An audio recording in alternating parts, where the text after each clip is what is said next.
Hi, and thank you for joining me. Today we're going to continue our series of videos around the compensation plan and how best to use them. If you like the content, please subscribe. We need 1,000 people to start live streaming this content on YouTube, so we'd really appreciate your subscription.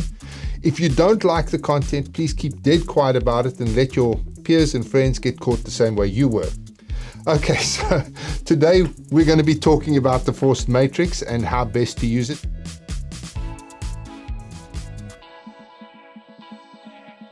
Now, the forced matrix has some real benefits, but it also has some downsides. Like all compensation plans, there isn't a perfect compensation plan anywhere in the world. So they all have their upsides and their downsides. I'm going to try and highlight those and show you how they work. So in the forced matrix, generally you have a thing called a 3x3 or 4x4 or 4x5 or whatever. Each of these matrices has a certain number of people wide and a certain number of people deep on which you get paid.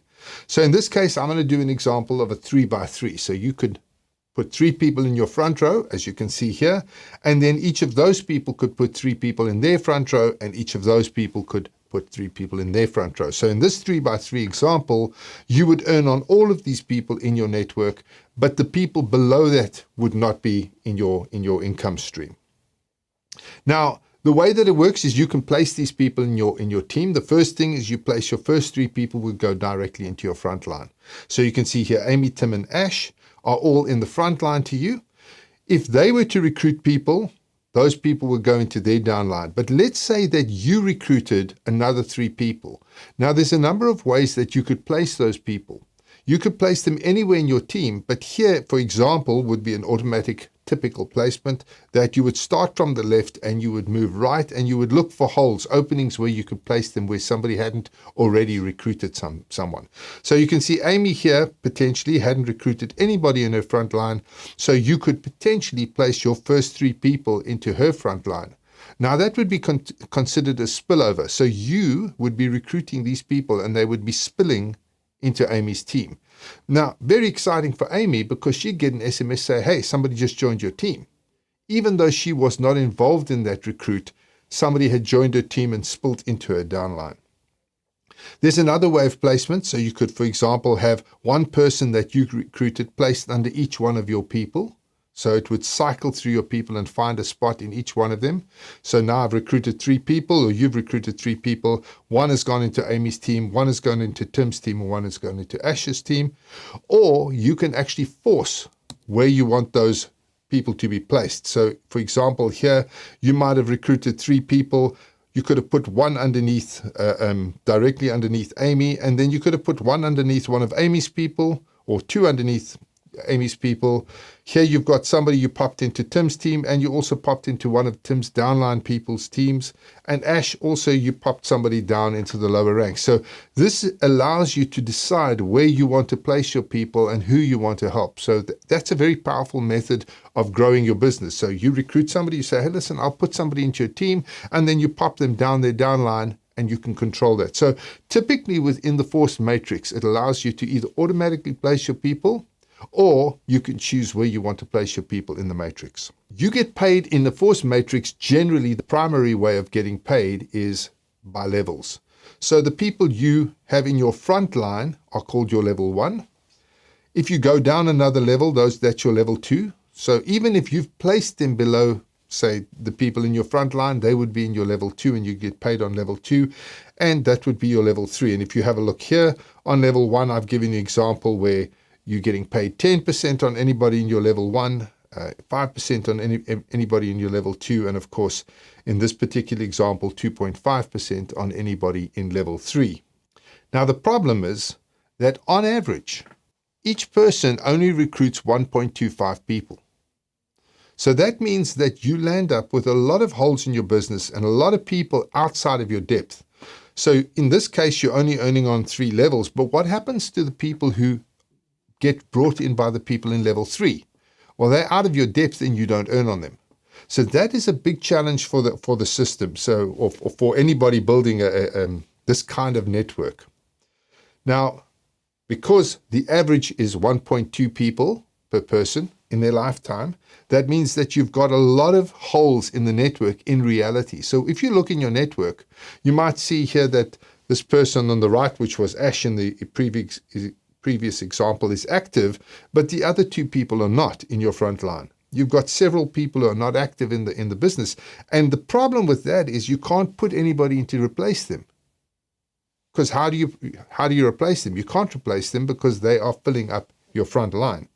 So what normally happens is that within a forced matrix, the guys allow for a thing called compression. So the way compression works is that the people who are not functioning are ignored by the compensation plan. So you can see a number of people have moved up in level. Now, this is still a forced matrix, but when the commissions are calculated, here an example is people on level 3 are moved up into your level 2.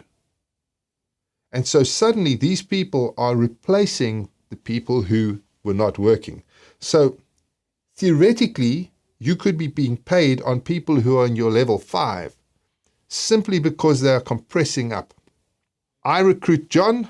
John's not working. John's recruited Mary. I would earn on Mary because she would become a de facto level 1 for me when the compensation plan runs. She gets compressed up to me.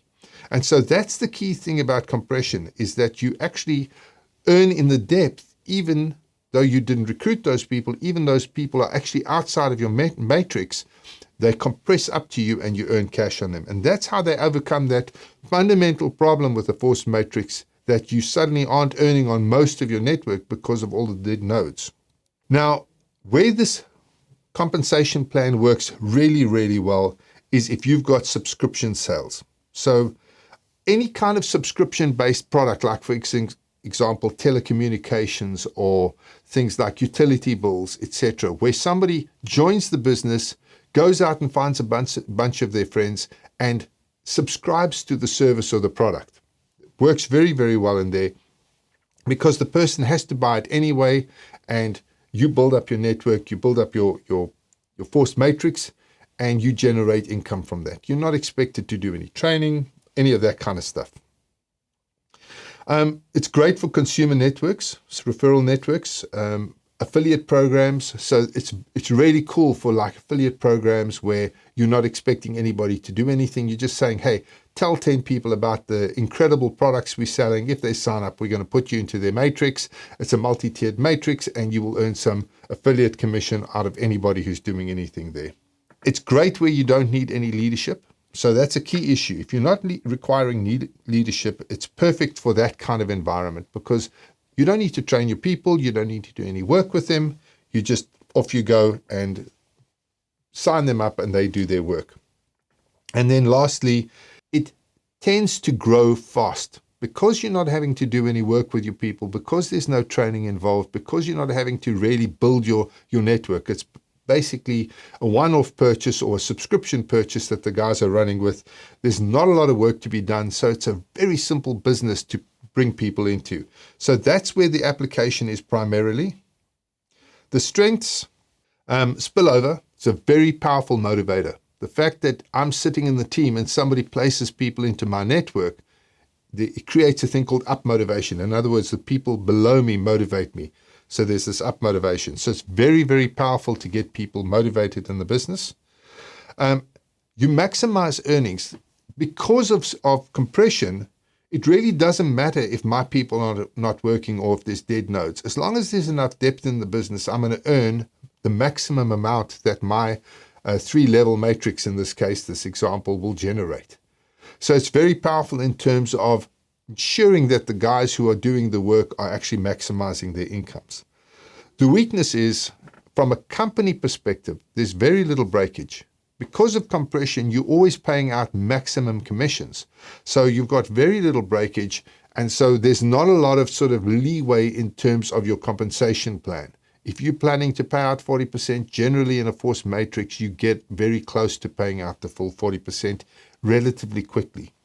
And then, of course, you have churn, because I don't need to work with my people. I don't need to train them. I don't need to motivate them. If they don't work, it doesn't matter. I still earn on people below them. So I don't generally have to worry about them. And that creates a lot of churn. People just leaving the business. They decide they don't want to subscribe to the product anymore. And because I don't need to work with them, because I'll get their downline anyway, I just ignore them and they can go and it doesn't matter to me. So it creates a tremendous amount of churn in the business, and that is a definite negative when it comes to the forced matrix. So that's it in terms of the forced matrix. Very simple overview. Obviously, there's a lot of complexities here. Once you get going, there's a lot of complexities. There's a lot of different types of compensation elements that get brought into it. But this will give you a fundamental idea of where to use it, how to use it, and sort of what the benefits and strengths and weaknesses are of it. If you like this content, please subscribe. We're going to be bringing out more of these small, quick videos on various different compensation types. And we're also looking for those 1,000 subscribers to allow us to live stream this content. So we really appreciate your help. Thanks a stack. Cheers.